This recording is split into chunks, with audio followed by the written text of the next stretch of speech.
أنفسنا ومن سيئات أعمالنا من يهد الله فلا مضل له ومن يضلله فلن تجد له وليا مرشدا ونشهد أن لا إله إلا الله وحده لا شريك له أحدا صمدا لم يلد ولم يولد ولم يكن له كفوا أحد ونشهد أن سيدنا ونبينا محمدا عبد الله ورسوله صلى الله تعالى عليه وعلى آله وأصحابه أجمعين وارحمنا معهم برحمتك يا أرحم الراحمين أما بعد فقد قال الله تعالى في القرآن الحكيم أعوذ بالله من الشيطان الرجيم بسم الله الرحمن الرحيم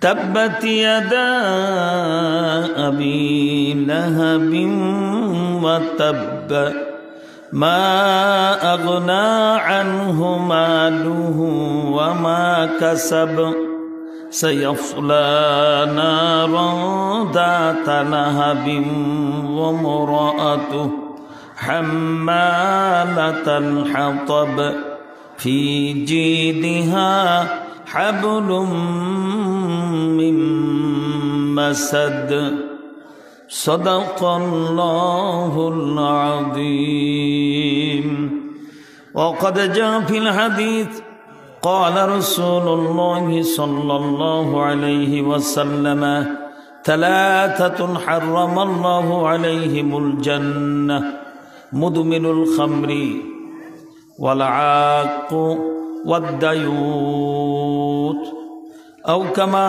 قال رسول الله صلى الله عليه وسلم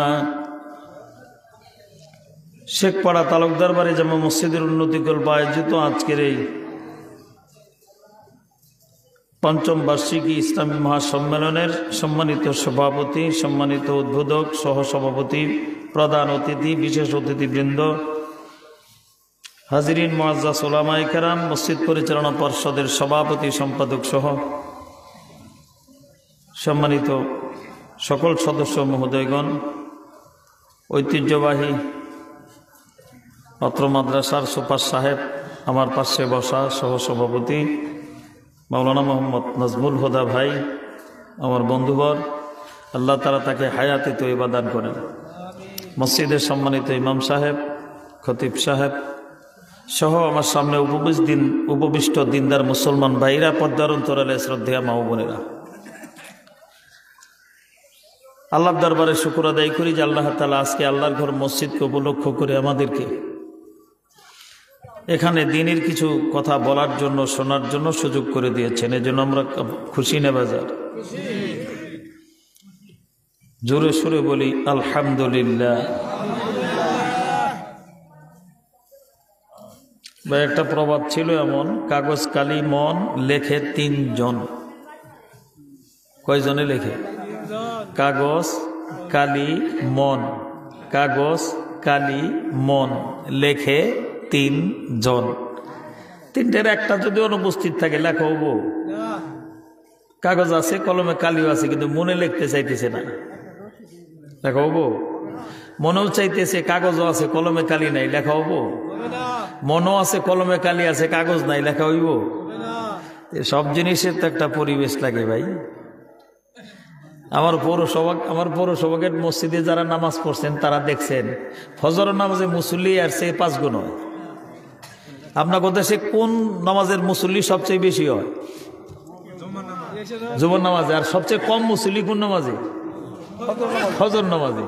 আমার মসজিদে ফজর নামাজের মুসল্লি আছে 5 থেকে 10 গুণ। তাইলে আমি নামাজ করবো কেমনে? কন প্রতি শুক্রবারে আমার উপরতলায় নিচতলায় বারান্দায় প্রায় 2,500 থেকে 3,000 মুসল্লি হয়, বয়ান করি আমি শুক্রবারে জুমায়। একবার বিশ্বাস করেন, আসেন দেখেন।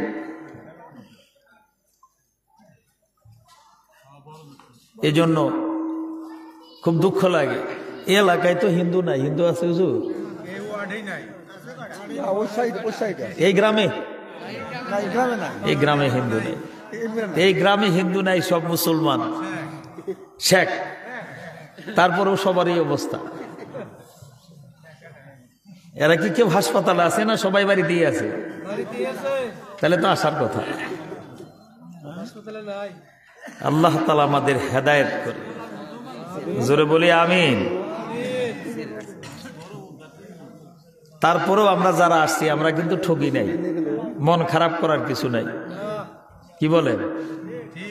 ট্রেনের মধ্যে দেখবেন, ট্রেনের মধ্যে 3টা দাগ দেওয়া আছে। 3 দাগ দেওয়া থাকলে 3rd ক্লাস, 2 দাগ দেওয়া থাকলে 2nd ক্লাস, 1 দাগ দেওয়া থাকলে বিমানেও আছে, ট্রেনেও আছে। আছে কি নাই?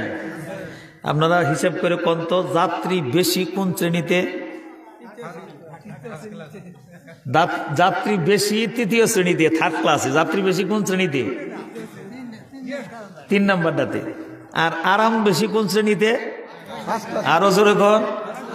কিন্তু যাত্রী খুব, হ্যাঁ, আরাম বেশি 1st ক্লাসে, যাত্রী কম সেখানে। আরাম নাই 3rd ক্লাসে, যাত্রী বেশি সেখানে। 1st ক্লাসে যাত্রী কম বলে কি 1st ক্লাস খারাপ? 3rd ক্লাস ভালো? তার মানে 1st ক্লাসে আল্লাহ সবারই তোলে না। আসমানের নিচে জমিনের উপরে শ্রেষ্ঠতম জায়গা হলো খাইরুল বিকায়ে মাসাজিদুহা, আল্লাহর ঘর মসজিদ। সুবহানাল্লাহ, সুবহানাল্লাহ। আসমানের নিচে জমিনের উপরে শ্রেষ্ঠতম জায়গা হলো আল্লাহর ঘর মসজিদ। 2 নম্বরে যেখানে দ্বীনের তালিম হয়, দ্বীনি শিক্ষা হয়, যেখানে আল্লাহ রাসূলের কথা যেখানে আলোচনা হয়, এটা হলো শ্রেষ্ঠতম জায়গা। আর 1st ক্লাসের যাত্রী সবাই হতে পারে না। তা আমরা সংখ্যায় কম হইলেও কিছুক্ষণের জন্য আমরা আসি 1st ক্লাসে। বলেন না কোন ক্লাসে আছি? আলহামদুলিল্লাহ। দুনিয়ার 1st ক্লাসে থাকবে যারা, আখিরাতের 1st ক্লাস জান্নাত পাবে তারা। জোরে বলি আলহামদুলিল্লাহ। এই জন্য হতাশ হওয়ার কারণ নাই। যারা আশপাশে আছেন, মেহমানদারিতে যারা আছেন অতিরিক্ত, তারাও চলে আসেন। মসজিদ কমিটি মুসল্লি যারা আছেন সবাই চলে আসেন। আর আশপাশে যাদের কানে মাইকের আওয়াজ যাচ্ছে, অনেকেই কইতেছে কম্বলের নিচে শুয়েতেও আর শোনন যায়।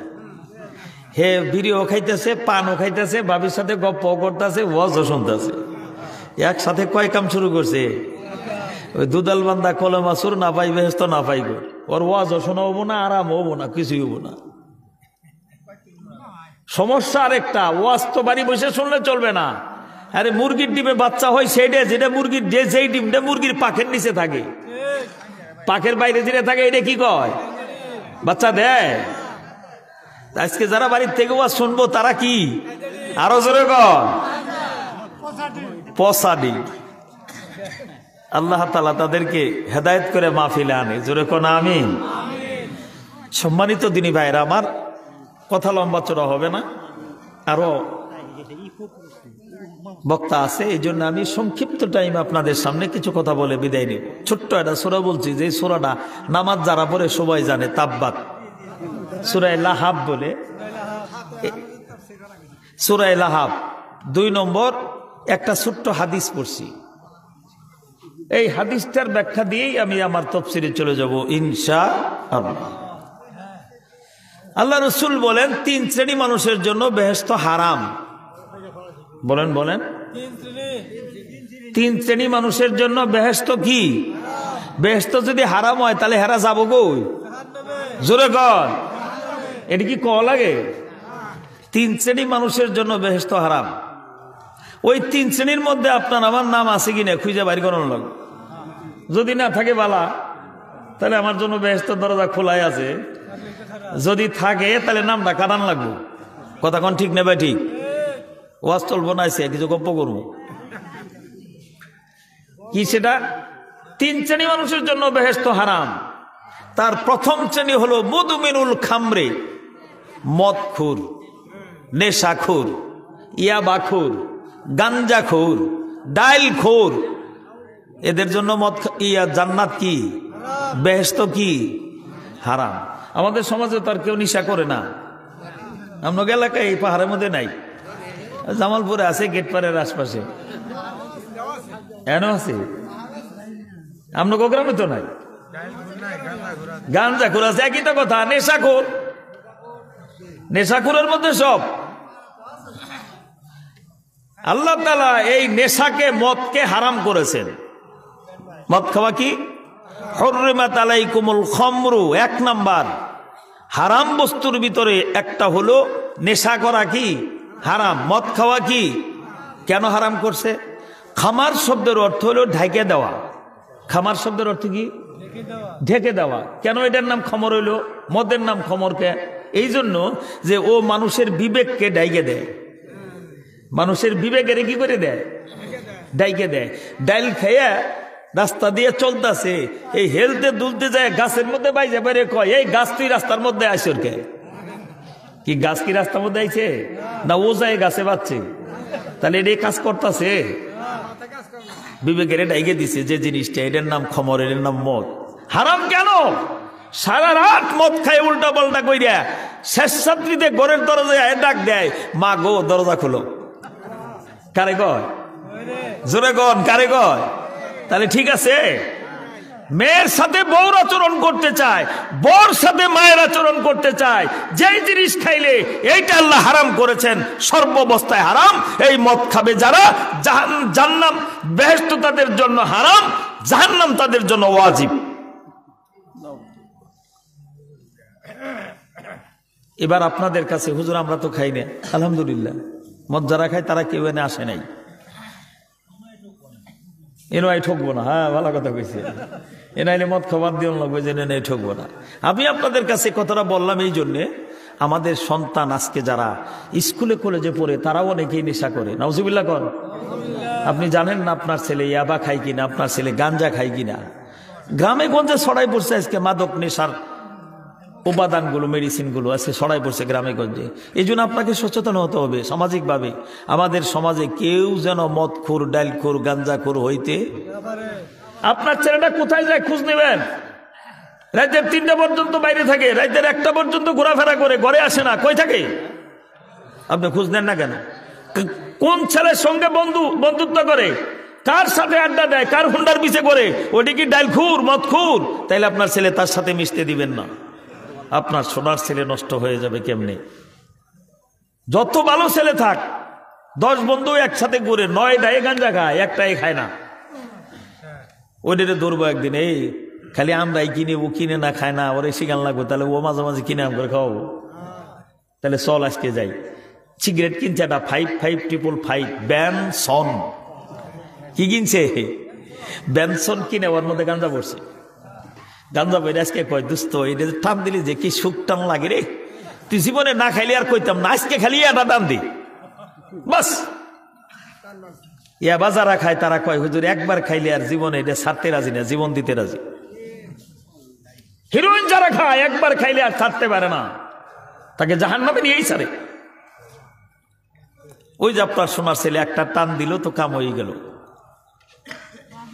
এই জন্য এদেরকে মিশতে দিবেন না। আমার দুঃখ লাগে কোন জায়গায় জানেন? যে এক বেচারার একটা 6 মাসের ছাগলের বাচ্চা, কয় হাজার টাকা দাম হবো? 6 মাসের ছাগলের বাচ্চা 3000 ধরলাম, 3-4 হাজার, বড় সড়ো হইলে 3-4 হাজার টাকা দাম হইলে 6 মাসের ছাগলের বাচ্চা। বাচ্চাটা আজকে বিকেল বেলা ঘরে উঠে নাই। তো ওই বেটার বউ তালাশ করছে বন্ধু টন্ধু, এই আশপাশে বাড়ি, তা পায় নাই। রাতের বেলায় যখন মন্ডল বাড়িতে আইছে, বাজার থেকে চাটা খাইয়া গপ্প টপ্প করে, তখন কয়, শুনছ ওই ছাগলের বাচ্চাটা, খাসি বাচ্চাটা এসে ঘরে উঠে নাই। কও কি সর্বনাশ, চলো। পুষ মাসে শীতের মধ্যে খেতা গায়ে দিয়ে একজনে টর্চ লাইট নিয়েছে, আর একজনে হেরিকেন ধরেছি। স্বামী কয়, আমি পশ্চিম পাড়ায় গেলাম, তুমি পূর্ব পাড়া যাও। দুইজনে সারা গ্রাম খুঁজছে, সারা রাত। এটা মকমকা ছাগলের বাচ্চা, খাসি বাচ্চা হারাইছে, কালা রঙের, মাথায় চান্দির মধ্যে একটু সাদা সাদা। তুমি বাড়ি আইসি, তোমরা বান্ধিছ কেউ, ধরছো কেউ, দেখছো কেউ? সারা রাত খুঁজে পায় নাই ছাগলের বাচ্চা। দুইজনই কাঁপতে কাঁপতে ফজরের আগে বাসায় ফিরছি। আমার প্রশ্ন হলো, 6 মাসের একটা ছাগলের বাচ্চা 3000 টাকা দাম, এইটা আড়াইছে।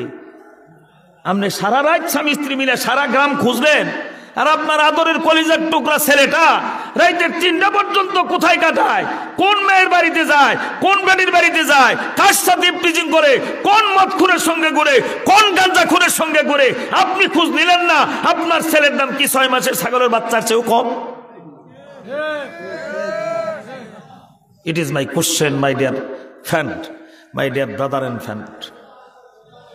এই জন্য আমাদেরকে সচেতন হতে হবে। আমার সোনার ছেলে কোন, যার জন্য জীবন দিয়া দিন নাই, রাত নাই, সকাল নাই, সন্ধ্যা নাই, ঠান্ডা নাই, গরম নাই, মাঠে মাঠে কাজ করিয়া মাথার গাম পাই ফেলে আমরা মেহনত করি বলা মানে সুখের জন্য। কথা কোন ঠিক কিনা? নিজের একটা জামা ছিঁড়ে গেছে গা, সিলাই করে পরেন। পঞ্চের ফিতা ছিঁড়ে গেছে গা, গুনে দিয়ে মাইন্দে পরেন। লঙ্গিটা ছিঁড়ে গেছে গা, বউরে কয় সেলাই করে দেন, পোলার জন্য টাকা পাঠান লাগবো, নতুন লঙ্গি কিনন যাবো না। এত কষ্ট করে পোলার জন্য টাকা পাঠাই, সেই পোলা যদি মদখোর হয়, নেশাখোর হয়, মানুষ না হয়, তাহলে আমার জীবন ব্যর্থ। আমার জীবনে কোনো দাম আছে? দুনিয়াও শেষ, আখিরাতও শেষ, জাহান্নামে যেতে হবে আমাকে। এই জন্য আমরা সচেতন হই। কু আনফুসাকুম ওয়া আহলিকুম নারা, তুমি নিজে জাহান্নামের আগুন থেকে বাঁচো, তোমার অধীনস্থ যারা তাদেরকে জাহান্নামের আগুন থেকে বাঁচাও। আপনি সুখে থাকতে পারবেন না। জামালপুরের ঘটনা আমার মুক্তাদির মধ্যে। বাপে আয় কয়, হুজুর একটা দোয়া শিখিয়ে দেন, আমি যেন 7 দিনের মধ্যে মরে যাই গিয়া। মরবার সাইন কে হুজুর, আত্মহত্যা করলে কবিরা গুনাহ জাহান্নামী। এই মাসলা আপনার কাছে ওয়াজ শুনছি, নইলে আজকে বিষ খাইতাম, আপনার জানাজা বরণ লাগতো তখন। বেটা সরকারি চাকরি করি, কোটি কোটি টাকার মালিক, ঢাকাতে বাড়ি, জামালপুরে বাড়ি, ময়মনসিংহে বাড়ি। আমি কি কথা কন কে আপনি? হুজুর পোলাটা ডাল খায়, একটা মাত্র ছেলে কি খায়? মদ খায়। কল হুজুর আজকে 8 ইঞ্চি ধরছে আমার বুকের মধ্যে, ছুরি ধরছে, কই টেয়া দে ইয়াবা কিনবো, কই টেয়া দেনি দিকে আমার গুতে বাইরে আমার সাল তুলে বেলাইছে ছুরির মাথা দিয়া। হুজুর বাইসে থেকে লাভ কি? আমি সম্মানী মানুষ, আমার কোটি কোটি টাকা, সরকারি চাকরি করছি, কত টাকা কামাইছি, বাপের অনেক সম্পদ, কিন্তু পোলা আজকে মদ করেছে, আজকে ইয়াবা কেনার জন্য আমার বুকে ছুরি ধরছে। হুজুর আত্মহত্যা করলে তো জাহান্নামে যাওয়ার লাগবো, নামাজ পড়ি 5 ওয়াক্ত, হুজুর কি করবো? এটা দোয়া শিখিয়ে দেন, 7 দিনের মধ্যে যেন আমি আল্লাহ নিয়ে জায়গা দুনিয়া থেকে, আমি আর মানুষের মুখ দেখাম না। বাস্তব কথা বলতেছি, এরকম হাজারো সালিশ আমাদের কাছে আসে। পরে পোলারে ডাকিয়ে নিয়ে অনেক বুঝাই টুজাই মোটামুটি এখন নামাজ ধরছে আস্তে আস্তে, কিন্তু লেখাপড়া মুখী এখনো হয় নাই। বাপ মা খুব চিন্তিত, বিয়ে করবো, বিয়ে করাবো, বিয়ে করবো না, মনে করছি বিয়ে করে ঠিক হবো। আমি বিয়ে করলে তার একটা মেয়ের জীবন নষ্ট হবো, ও ভালো হয়ে সারুক আগে, তারপর ওর নিজের জীবনেরই বর্ষা নাই, বিয়ে করবেন ডাইল খাইতে খাইতে চেহারাটা এরকম হয়ে গেছে একবারে, বাম হাতের ধরলেই সারাই যাইতে পারবে না, লিকলিকে এমন হয়ে গেছে মদ খাইতে খাইতে, কলজা বুঝছে যায় মদ খাইয়ে। এই জন্য সমাজটা এমন ভয়াবহ। আমাদের সচেতন হতে হবে আমাদের সন্তানের বেলায়। আমরা নিজেরা 5 ওয়াক্ত নামাজ মসজিদে পড়বো। আপনি ছেলেকে ভালো করতে চান, মসজিদে আনেন। কোথায় নিবেন? কোথায় নিবেন? মসজিদে ফজরের সময় আপনি উঠে আসেন, আপনার বিবি ঘুমাচ্ছে, বালেগা মেয়েটা ঘুমাচ্ছে, ছেলেটা ঘুমাচ্ছে, ছোট ভাই ঘুমাচ্ছে, আপনি তাদেরকে ডাক দেন না। জান্নাতে একাই যাবেন গা? জান্নাত কি মামার বাড়ির কাছারি ঘর যে বৃষ্টি হইলো দৌড় মেরে ঢুকে বললাম?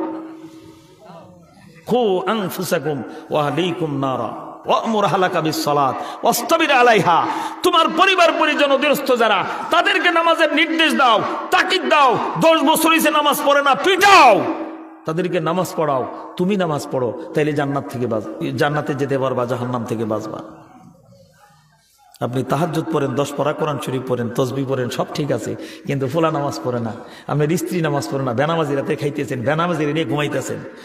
বেনামাজির নিয়ে ঘুমানো, কুত্তার সঙ্গে ঘুমানো। কুকুরও নিকৃষ্ট মনে করে বেনামাজিকে। আল্লাহ তাআলা আমাদের সহি বুঝ দেয়। এবার বলেন তো, ওয়াজ মনে আছে কিনা? কয় শ্রেণী মানুষের জন্য বেহেশত হারাম? আরো জোরে। ওয়াজ মুখস্থ করে বাড়ি যাওয়ান লাগবে। এতক্ষণ যা শুনছেন আলহামদুলিল্লাহ, অনেক সুন্দর বয়ান হয়েছে। আমি যে কয়টা কম, এই কয়টা বাড়িতে নিয়ে যাওয়ান লাগবো গুন্ডে গুন্ডে। 3 শ্রেণী মানুষের জন্য বেহেশত হারাম। তার 1 নাম্বার কি? জোরে কর। 2 নম্বর ওয়ালা আক্কু। জান্নাত হারাম 2য় শ্রেণীর জন্য, জাহান্নাম ওয়াজিব তাদের জন্য যারা পিতা মাতার অবাধ্য। আমাদের সমাজে তেমন কেউ নাই। পিতা মাতার অবাধ্য, এর জন্য বেহেশত কি? হারাম। গত জুমার আগের জুমা আমি বলছি যে প্রতি বছর হজ করো, আবার বছরে 4-5 বার করে উমরা করো, 10 পারা কোরআন শরীফ পড়ে, তাহাজ্জুদ ইশরাক সব পড়ে, কপালে দাগ পড়ে গেছে, মগর মা বাপের খোঁজ নেয় না। বেহেশত হারাম তোমার জন্য। এই নামাজ, এই হজ, কিয়ামত পর্যন্ত হজ দিয়ে তুমি জান্নাতে যেতে পারবে না। রাসূল বলছেন সাকাতুল ওয়ালিদে সাকাতুর রব্বে, তোমার পিতামাতা তোমার বড় সন্তুষ্ট, তোমার আল্লাহ বড় সন্তুষ্ট। 30 বছর হজ করে জান্নাতে যেতে পারবে না মা বাবার খুশি না করলে। বাংলাদেশের গণভবন, সংসদ ভবন দেখলে সওয়াব হয় না, তাজমহল দেখলে নেকি হয় না, আমেরিকার হোয়াইট হাউস দেখলে নাকি হয় না। মা বাবার চেহারার দিকে ভক্তি ভরে একবার তাকাবা, আল্লাহ একটা কবুল হজের সব তোমার আমলনামায় দিয়ে দিবে। ওই মা বাবার চেহারা তোমার ভালো লাগে না, ওই মা বাবার দিকে চোখ উল্টে তাকাও। শুনেন, রাসূল বলছেন আল্লাহ পাপ করে বান্দা দুনিয়ায়, শাস্তি দিব আখেরাতে। ঠিক না বা ঠিক? কিন্তু কিছু পাপ আছে আল্লাহ সইতে পারে না, দুনিয়ার থেকে তারা শাস্তি দেওয়া শুরু করে, আখেরাতে তো দিবই। কিছু পাপের শাস্তি আল্লাহ দুনিয়ার থেকেই দেয়। এই পাপের মধ্যে 1 নম্বর হলো মা বাবার অবাধ্য যারা। এই শাস্তি শুরু হয় কই থেকে? দুনিয়া থেকে। শাস্তি শুরু হয় কই থেকে? দুনিয়ার থেকে শুরু, আখেরাতে তো আছেই। এই জন্য বাবা আপনাদের পায়ে ধরি, যার মা বাবা আছে সাবধান। ওয়ালা তাকুল লাহুমা উফ, আহ উহ এটাও বলা যাবে না। বাবা পায়খানা করে নষ্ট করছে, আহ এটা সাপ কর্মগুলো গন্ধ, এটাও খাওয়া যাব না। আহ এইটুকু খাওয়া যাব না, উহ এটাও খাওয়া যাব না। আল্লাহ কোরআনে নিষেধ করছে। ওয়াকুল লাহুমা কওলান কারীমা। আব্বা কি হয়েছে? ছোটবেলা আমার পেশা পায়খানা কত সাপ করছেন না, আপনি তো আমার ফোলার মতো, আপনি চিন্তা করেন না আমি সাপ করতেছি। যে কথা কইলে খুশি হব ওই কথা, ওইটা কোন লাগবে? আল্লাহ কোরআনের হুকুম, আমি না। ওয়াকুল লাহুমা কওলান কারীমা, সম্মানজনক কথা বলো। ওই সময় হাইজ্ঞামিতে খিস করছে, বিছনা নষ্ট করছে, সব ধুয়ে দিয়ে আনলো শীতের দিনে, আহ করা যাবে না। এমন কথা বলো বাবা যেন কষ্ট না পায়। বাবা কি হয়েছে? আমি সব করতেছি, আপনি টেনশন করেন না, কাপড় বদলাই দিতেছি, গরম কাপড় দিতেছি, গরম পানি দিয়ে ধুয়ে দিতেছি। কি হয়েছে? আপনি না কত আমার গুমুত সাফ করছেন, মায়ের সাফ করছে, আমি কে? আমি তো এখন আপনার তো আমার সন্তান তুল্য। এই কথা কয়ে হাসি মুখে আপনি সাফ করেন, আপনার জিন্দেগির গুনাহ মাফ করে দিবে কে? আক্তার হুজুরের বাপ ডিগলে লাভ হইব না, মা বাবার পা টিপের লাভ হইব। যার দোয়ার ভিতরে কোনো বাধা নাই, মা বাবা সন্তানের জন্য হাত তুলে, লা হিজাবা বাইনাহু ওয়া বাইনাল্লাহ, আল্লাহর ওই বান্দার হাত আর আল্লাহর আরশের মাঝে কোনো পর্দা নাই, ডাইরেক্ট কবুল হয়ে যায়। হাদিসে আসছে ওয়াইস আল কারনি, ওয়াইস নাম কি? ওয়াইস আল কারনি মায়ের সেবা করে হজে যাব, যাইতে পারে না। মা কয় বাবা তোর বাপ নাই, আমার আর সন্তান নাই, তুই একা, আমি অসুগালা মানুষ, 24 ঘন্টা আমার সেবা করার লাগে, তুই হজে গেলে তাহলে আমার সেবা করবো কারা? হজে যাব মনে চায়, যাইতে পারতেছে না। মায়ের ওই কথায় মানুষ ইয়ামান থেকে, ইয়ামনের কারণ, ইয়ামনের একটা জায়গার নাম কি? কারণ। এই জন্য ওয়াইস আল কারনি, করণ থেকে একদল লোক যাইতেছে হজে। ওয়াইস আল কারনি বলে দিছে ভাই রসুলের যাই আমার সালাম দিবে। সালাম দিয়ে জিজ্ঞাবা যে মার সেবার কেউ নাই আমি ছাড়া, তো মা অসুস্থ, হজে যাব আমি, মার সেবা করার মতো কেউ নাই, হজ তো আমার করতে মন চায়, আমি কি করব? এই অবস্থায় মারে রেখে হজে আসবো না মায়ের সেবা করবো? হাজিরা রসুলের সঙ্গে তার সালাম দিয়ে জিজ্ঞেস করে কইছি, ইয়া রাসূলুল্লাহ, আমাদের এলাকায় ওয়াইস নামে এক বান্দা আছে, মায়ের খুব খেদমত করে, আর দুনিয়াতে মায়ের আর কেউ নাই সেবা করার ও ছাড়া। তো ও চিন্তায় পড়ে গেছে, আমার সঙ্গে হজে আসতো, মা অনুমতি দেয় না। 2 নম্বরে মা আইসে বললে তারা দেখাশোনা কে করবে? হুজুর আপনার কাছে মাসলা চাইছে, যদি আপনি অনুমতি দেন তাহলে আগামীতে হজে আইব। রসুল বললেন তারে বলো ও মায়ের খেদমত করুক। আরো জোরে কর, হজে আসো মায়ের বাদ দিয়া, তা না বইলে কি বলছে? মায়ের সেবা করতে বলো। ওয়াইসাল কারণে আর হজ কবলে জুটল না, রসুলকে দেখা ভাগ্য হলো না। এই যুগ রসুলের যুগের মানুষ। রসুল ইন্তেকালের আগে বলে গেলেন ওমর এবং আলীকে, আলী এবং ওমর তোমরা না ওয়াইস করনি যদি আসে হজে, ওর কাছ থেকে দোয়া নেই। কারে কইছে? ওমরের আর আলী রে। কে বলছে? নবী সাহেব বলছে। ওমর কোন ওমর ভাই? যে ওমর হলো বেহেশতীদের তালিকায় 2 নম্বর, আবু বকর ফিল জান্নাহ, ওমর ফিল জান্নাহ, আশারায়ে মুবাশশারায় 2 নম্বর তালিকা ওমর। রাসূল বলেন লাউ কানা বাদি নবী আল্লাহ কানা ওমর, আমার পরে যদি কেউ নবী হতে সে হতো ওমর। ওমর সেই সাহাবী আর সেই উমরের রসুল কই যেতেছে আলীরা উমরের হাদিসে আসছে ঘটনা। ওয়াইসেরে পাইলে তার কাছ থেকে দোয়া চাইও। কি চাইও? উমর আর আলীর জীবনে হজ করছে কতবার, আর হজে আমারই ভাই নাই। দেখছেন ঘটনাটা কি? হা, এরপরে রসুলের ইন্তেকালের পরে উমর আর আলী আবু বকর ইন্তেকাল করলেন, উমর খলিফা। ইয়ামনের হাজি আসলেই এই ওয়াইস নামে একটা লোক আসছে তোমাকে সাথে হজ করতে। আলী জিগায়, উমর জিগায়, সব হাজি। ইয়ামনের হাজি আইলি তালাশ করে পায় না। একবার ভাইতে ভাইতে কয়, হ্যাঁ করণ থেকে, ইয়ামনের করণ থেকে একটা লোক আসছে ওয়াইস। কোথায় গো? বলে হে বেটা উটের রেসর, উট নিয়ে হজে আইছে। ইয়ামনের আরব তো পাশাপাশি, আরবের অঙ্গরাষ্ট্র ছিল আগে। উট দিয়ে আইছে, ও মাঠে উট চড়াইতেছে, উটের ঘাস খাওয়াইতেছে, হজের কাম করতেছে, আর ফাঁকে কি করতেছে? উটের ঘাস খাওয়াইতেছে। এখনো আশপাশের মানুষ নিজেদের গাড়ি চালায় সৌদি আরব হজ করতে আসে, পার্কিং এ গাড়ি রেখে দেয়, হজ করে আবার নিজের গাড়ি দিয়ে জায়গা। ওদের পাসপোর্ট ভিসা লাগে না, সৌদি আর আশপাশের রাষ্ট্র যারা। তো হজরত আলী আর হজরত উমর খুঁজতেছে, খুঁজতে খুঁজতে খুঁজতে খুঁজতে দেয় মরুভূমির ভিতরে এক জায়গায় উটের ঘাস খাওয়াইতেছে। যাই সালাম দিয়েছে, আসসালামু আলাইকুম রহমতুল্লাহ। জিজ্ঞেস করছে আপনি কে? আমি হজ করতে আসছি, আল্লাহর এক বান্দা। আপনার নাম কি? কই নাম দিয়ে তোমাকে দরকার কি? তাহলে আপনার নাম কি? ওয়াইস আল কারনি। আমার নাম ওয়াইস। কই থাকেন? করণে থাকি এমনে। আমাদের জন্য দোয়া করেন। সুবহানাল্লাহ কয় না রে? উমর আর আলী কয় কি আমাদের জন্য দোয়া করে? হ্যাঁ তোমরা নবীর দেশে থাও, আমার কাছে দোয়া চাও? কি পাইছো? তোমরা নবীর সাহাবি, আমার কাছে দোয়া চাও? তুমি কে? কয় আমি খলিফা উমর। তখন কাঁদতে উঠছি, বাবা রে, অর্ধ পৃথিবীর বাদশা উমর। আমি কে? কল আমি ফাতেমার হাজব্যান্ড, রসুলের কন্যা জামাতা, রসুলের সাহাবি, আমি আলী। আলী? ওমর? তোমরা আমার কাছে দোয়া চাও? অসম্ভব কথা, এটা কেমন কথা হইল? কয় আল্লাহ রসুল তোমার কাছে দোয়া চাওয়ার জন্য আমাদের কাছে নির্দেশ দিছে। তো আমি এবারই তো প্রথম হজে আইছি, তোমরা জীবনে কতবার হজ করছো? কয় না, তুমি যে মার খেদমত করেছো, আল্লাহ তাআলা তোমাকে মুস্তাজাব দাওয়াত বানিয়ে দিয়েছে। ওয়াইসাল কারণে আল্লাহর দরবারে হাত তুলতে দেরি হয়, কবুল হইতে দেরি হয় না।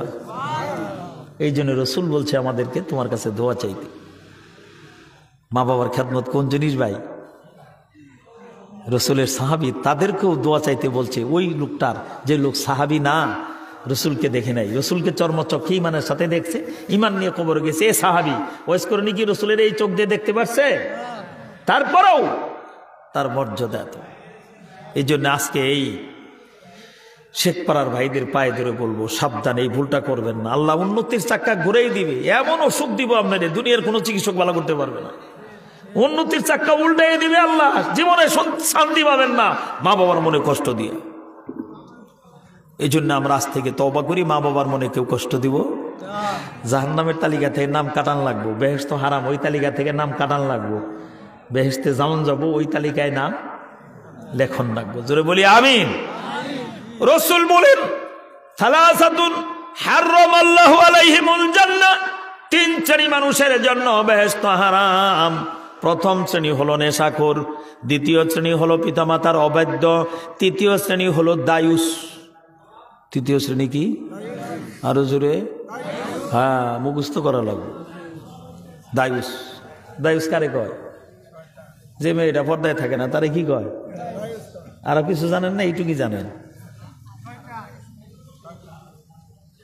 দায়ুস কয় কারে শুনেন। এখন দায়ুসের খাতার মধ্যে আপনার আমার নাম আছে কিনা ভালো করে বুঝেন। ওই দুইটা গেছে, ওই দুইটার মধ্যে আমাকে নাম নাই বোধ হয়, বাচ্চা গেছে। আর এর মধ্যে আছে কিনা দেখেন। দায়ুস কাকে বলে? রসুল বলেন দায়ুস বলে তাকে যে ওই পুরুষটা যে তার অধীনস্থ মেয়েদেরকে পর্দায় রাখে না। এতক্ষণ তো খুব জুত পাইলেন যে মেয়েটা পর্দা করে না, মেয়েটা দায়ুস। কিন্তু রসুল কি কয়? ওই পুরুষটা দায়ুস, যে পুরুষটা তার অধীনস্থ মেয়েদেরকে পর্দায় রাখে না। ওই পুরুষটা কি? একটা পুরুষের আন্ডারে থাকে তার স্ত্রী, স্ত্রীর পর্দায় রাখে না, স্বামী দায়ুস, স্ত্রীও দায়ুস। তার মেয়েকে পর্দায় রাখে না বাবা, বাবাও দায়ুস, মেয়েও দায়ুস।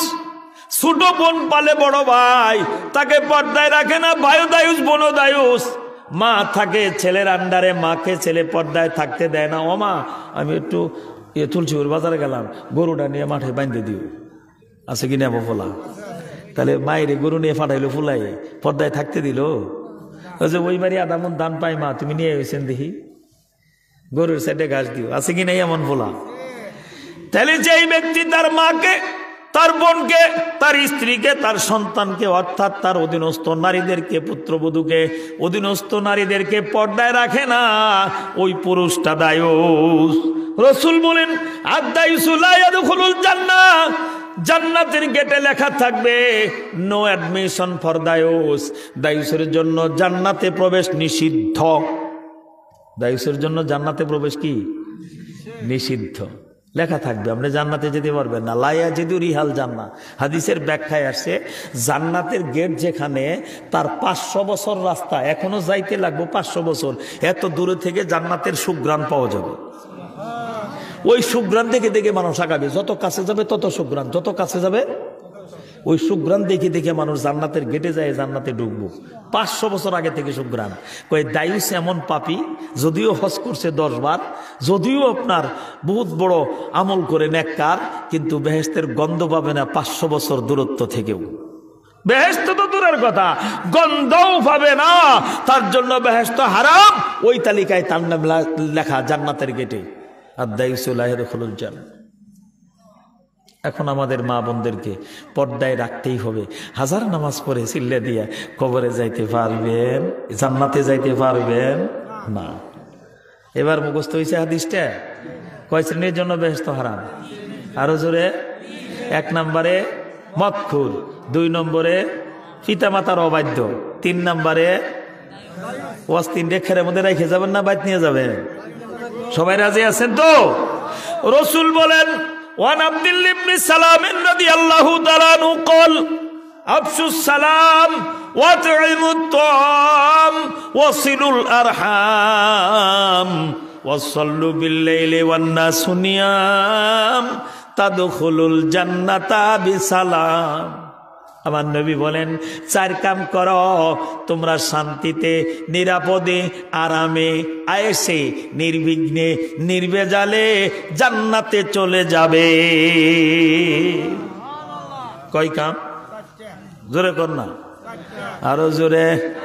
4 কাম করবা দুনিয়াতে, শান্তিতে, আরামে, নির্ভয়ে, নির্ভেজালে, নির্জঞ্জাটে তোমরা যাবে জান্নাতে। সুবহানাল্লাহ। এই 4 কাম মুখস্থ করার দরকার আছে কি নাই?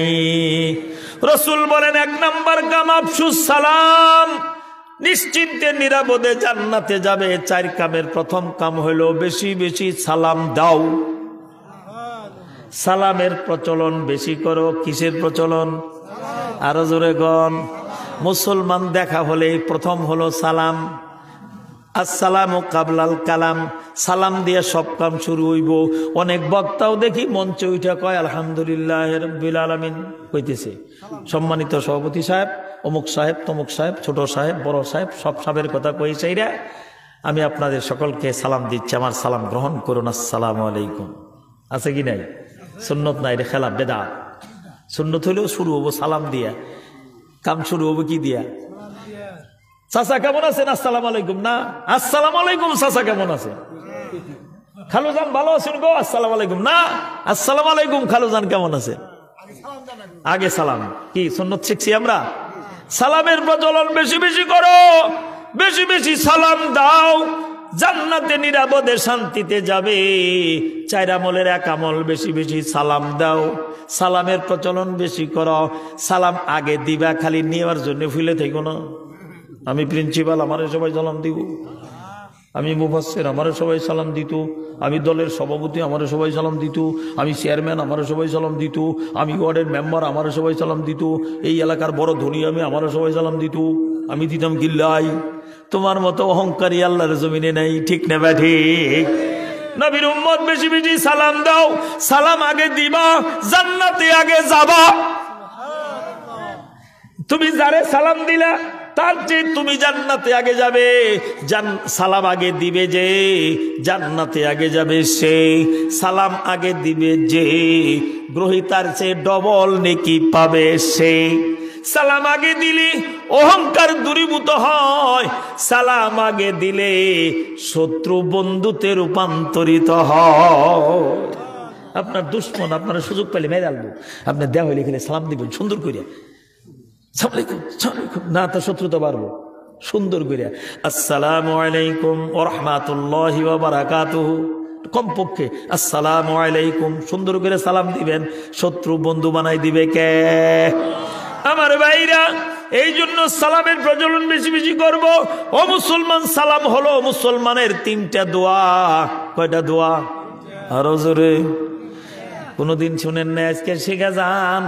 আসসালামু আলাইকুম, তোমাদের উপর আল্লাহর শান্তি বর্ষিত হোক।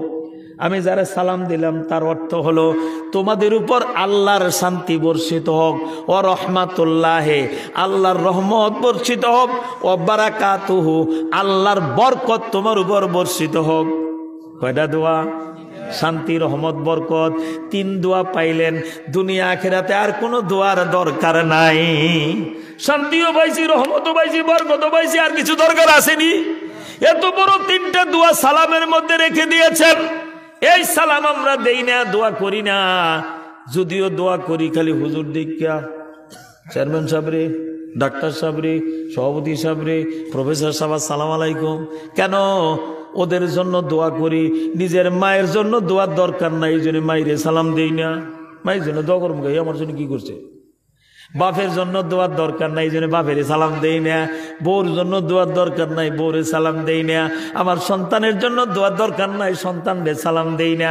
সালাম দেই খালি অন্য মানুষের, সেগুলো দোয়ার দরকার। হেরাই শান্তিতে থাকুক, মা বাবা শান্তির দরকার নাই। রসিদ করে মানুষ বুঝছে কথা, উল্টে হয়ে গেছে গা। এই কামই তো আমরা করতেছি।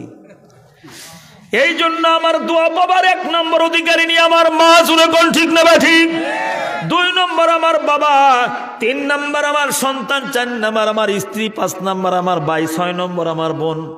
এরাই তো আমার দোয়া পাবো আগে, ঠিক কিনা? এই জন্য আল্লাহ শিখাইছে রব্বির রহম হুমা কামা রব্বায়ানি সগীরা। আল্লাহ তো এটা কয় নাই হুজুরের জন্য মাপসা, দোয়া চা, রহম চা, তোর মায়ের নাই গিয়ে, বাপের নাই গিয়ে, ঠিক কিনা? এই জন্য মা বাবার সালাম দিব আমরা বেশি। কিলা বইল আপনি করেন আসসালামু আলাইকুম রহমতুল্লাহি ওয়া বারাকাতুহু।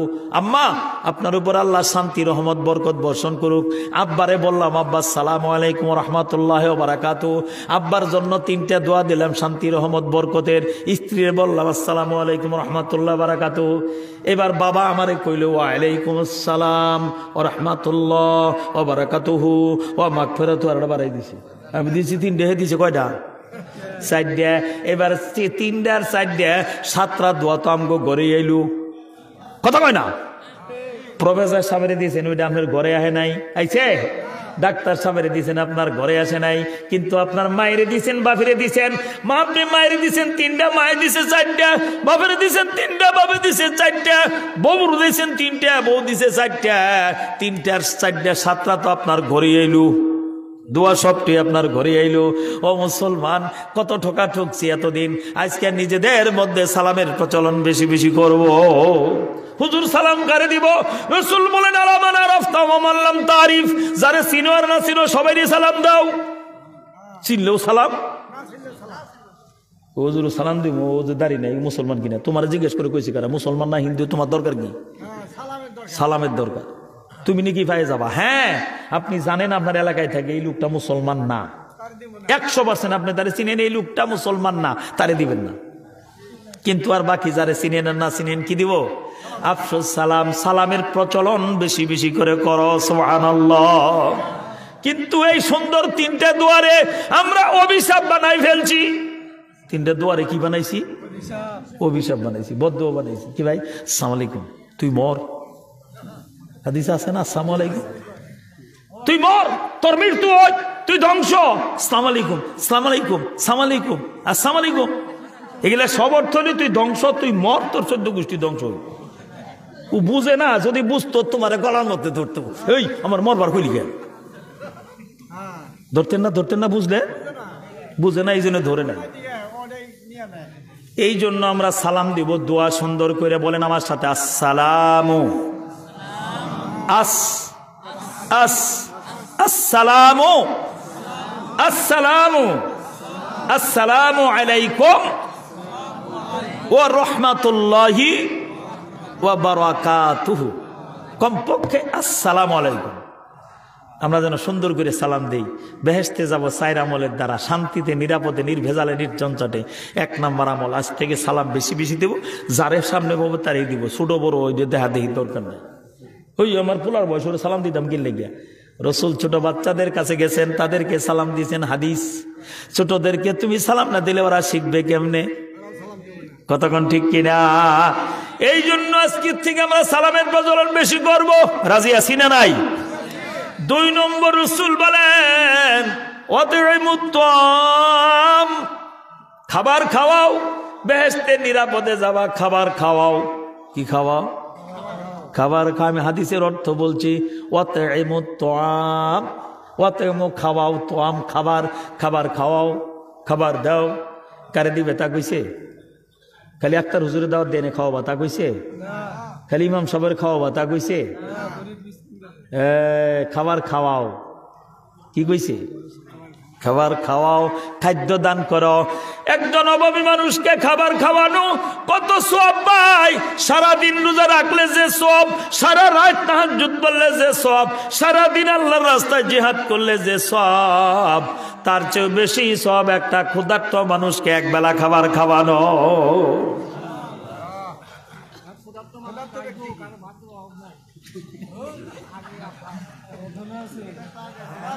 বাস বাস, ওয়াজ একজনের করতে দেন, সবাই ওয়াজ করলে শুনবো কি?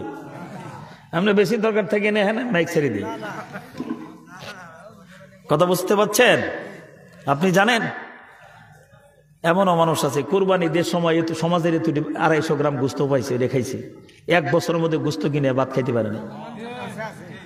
আপনি কি বলতেছেন? আমরা সব সর্বস্তরের মানুষের সাথে মিশি। আমরা 3 বেলা পেট পেরে খাইতে পারে না এমন মানুষ আছে কি নাই? কে বলছে নাই? আপনি জানেন না একদল মধ্যবিত্ত মানুষ যারা ভিক্ষাও করতে পারে না, কামলাও দিতে পারে না, মরিচ আলু ভর্তা খায় দিনে 1 2 বার, সকালে রান্দে, দুপুরে খায়, রাইতের বেলায় পান্তা খায়, এমন মানুষ আছে কি নয়?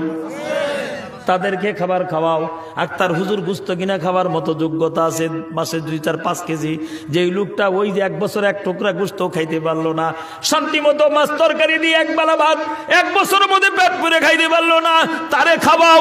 ওই ব্যক্তিরে খাওয়াইলে আল্লাহ খুশি হবে কত?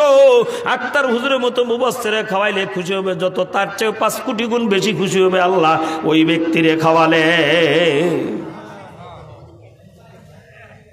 আতয়াম খাবার খাওয়াও। হুজুর কারে খাওয়ামো? যার খাবার দরকার তারে খাওয়াও। হুজুর রে খাওয়াইলেও সওয়াব হবো, মুজুর রে খাওয়াইলেও সওয়াব হবো, ভিক্ষুকের খাওয়ান তাও সওয়াব হবো। রসুল কারে খাওয়াও তা বলে নাই, খাবার খাওয়াও। হাদিসের ব্যাখ্যায় যার দরকার তারে খাওয়াও, সব বেশি হবো। আমরা খালি ধনী মানুষের দাওয়াত দেখাই, বিয়ের মধ্যে দাওয়াত দিয়ে দেখি দেখি গ্রামের ভিতর প্রফেসর সাহেব, ডাক্তার সাহেব, ইঞ্জিনিয়ার সাহেব, ওই ধনী সাহেব, মোরল সাহেব, সভাপতি সাহেব, সেক্রেটারি সাহেব, মেম্বার সাহেব, কমপক্ষে যেন 1000 টাকা রোডে একটা আসে, কমাস কম 500 টাকার নিচে যেন নাই। এই বাড়ির প্রতিবেশী গরিব মানুষ, তোমার বাড়িতে গরু জবাই করে রান্না করতেছ, তোমার প্রতিবেশী একটা রিক্সাওয়ালা, প্রতিবেশী ঠেলাওয়ালা, অটো চালায়, প্রতিবেশী একটা কামলা দেয়, তারে তুমি দাওয়াত দাও নাই, তুমি মুসলমান। বলে যারিকা লাইকা হকুন, রসুল বলছেন প্রতিবেশীর অধিকার আছে তোমার প্রতি। প্রতিবেশীর হক আদায় করে না, ওই ব্যক্তি জান্নাতে যাবে না। প্রতিবেশীর কষ্ট দেয়, এই ব্যক্তি জান্নাতে যাবে না। তুমি টিউবওয়েল গাড়ছো, রাইতের বেলায় হ্যান্ডেল খুলে থাকে, পাশের গরিব মানুষ পানি নেই দিকা কাটা দিয়ে বেড়া দেয়, তোমার বাড়ি বাড়ি এসে যেন পানি নিতে না পারে। কে বলছে তুমি মুসলমান? আল মুসলিমু মান সালেম আল মুসলিমুনা মিন লিসানি ওয়া ইয়াদিহি। সহিহ বুখারী, সহিহ মুসলিম, তিরমিজিতে 3 খান কিতাবে আসছে। মুসলিম হলো সেই যে কাউকে কষ্ট দেয় না, সবারে নিরাপত্তা দেয়। সুবহানাল্লাহ। নামাজ পড়েই খালি মুসলিম হওয়া যায় না। হ্যাঁ, নামাজ ছাড়া মুসলমান হবে না, এটা ঠিক আছে। নামাজের সাথে আরো কাম আছে। তুমি নামাজ পড়ো, তাহাজ্জুদ পড়ো, রোজা করো, হজ করো, যাকাত দাও, তাসবিহ পড়ো, কোরআন পড়ো, তাহাজ্জুদ পড়ো, ঠিক আছে। কিন্তু মানুষকে কষ্ট দাও, মুখ দিয়ে খালি গাইলাও, ধমকাও, মানুষের হাত দিয়ে কষ্ট দাও, অঙ্গ প্রত্যঙ্গ দিয়ে কষ্ট দাও, তুমি এখনো মুসলিম হতে পারো নাই। মুসলিম হবে তখন সমাজের সব মানুষকে তুমি শান্তি এবং নিরাপত্তা দিতে পারবে যখন। সুবহানাল্লাহ। আমার বাড়ির বন্ধুরা আসেন, এবার খানা খাওয়াবো। যাকে পারেন খাওয়ান, অমুসলিমকে খাওয়ান, একটা কুকুর ক্ষুধার্ত মরছে তারে খাওয়ান, তাও সব হইব। নিকৃষ্ট মানে কি? কুকুর, কুকুর, ভাসমান কুকুর। বুখারীর ঘটনা মনে পড়ে গেছে, বলবো? আল্লাহর এক বান্দা পাপিষ্ঠ মানুষ রাস্তা দিয়ে যাইতেছে। হঠাৎ করে দেখে যে কুয়ার পারে একটা কুকুর, মরুভূমির কুয়া, পানি অনেক নিচে, একটা কুকুর হাঁপাইতেছে, মাটি ছাড়তেছে, পিপাসায়। কি কারণে? অন্য হাদিসে আসছে একটা পতিতা মহিলা, নষ্ট চরিত্রের মহিলা, ওই মহিলা রাস্তা দিয়ে সেন্টারে যাইতেছে দেওয়া ব্যবসা করার জন্য। হঠাৎ করে দেখে একটা কুকুর কুয়ার পারে দাঁড়ায় জিব্বা বাইর করে হাঁপাইতেছে, মাটি চাটতাছে একটু পানির জন্য, পানি পাইতাছে না, কুকুরটা ঢুলে পড়ে যায়, হাঁটতে পারে না। ওই মহিলার কষ্ট লাগছে, মহিলার সেন্টারে যায় নাই, এবার আসছে মহিলা কুকুরটার কাছে, কুয়ার কাছে, একটু পানি তুইলে কুকুরের খাওয়াবো, কিন্তু বালতিও নাই, রশিও নাই, পানি তোলার কিছু নাই। মেয়েটা চিন্তায় পড়ে গেল, ইতিমধ্যেই কুকুরটা হাত পা ছাইড়ে দিয়া আপনার হাত পা ধাপড়াইতেছে, পিপাসায় মারা যাইতেছে, পানির পিপাসায় ছটফট করতেছে। এমন সময় আল্লাহর বান্দি মহিলা কুকুরটারে বাঁচাবে পেরেশান হয়ে গেছে, কিন্তু পানি তো তুলতে পারতেছে না। নিজের পায়ে চামড়ার মোজা ছিল। কিসের মোজা? চামড়ার মোজা। দেখছেন চামড়ার মোজা? হুজুররা পরে শীতকালে দেখবেন, আর কয়েকদিন পরে পুষ মাসে শীত পড়তেছে। চামড়ার মোজার মোজা, গলায় ছিল উড়না। আল্লাহর বান্দি চামড়ার একটা মোজা খুইলে উড়নার মাথা চামড়ার মোজার সঙ্গে বান্ধিছে। বান্ধে আল্লাহর বান্দি চামড়ার মোজাটারে বালতি বানাইছে। কি বানাইছে? নিজের উড়নারে রশি বানাইয়া কুয়ার নিচে নামাই দিছে। চামড়ার মোজা পানিতে ডুবলে তো চামড়ার মোজা থাকে না, মোজার মায়া ত্যাগ কইরা মোজা বইরা পানি তুলছে। পানি তুললা কুকুরটার থোতা দইরা কুকুরের মুখে দিয়ে পানি খাওয়াই দিছি। কিছুক্ষণের মধ্যেই কুকুরটা সুস্থ হয়ে গেছে। আস্তে আস্তে বাসমান কুকুর কইতে গেছে জানি না, চলে গেছে। কুকুরটা তৃষ্ণা নিবারণ হয়ে শান্তিতে চলে গেল। আল্লাহর বান্দি ওই পতিতা মহিলা, বেশ্যা মহিলা আর সেন্টারে যাইতে পারে নাই।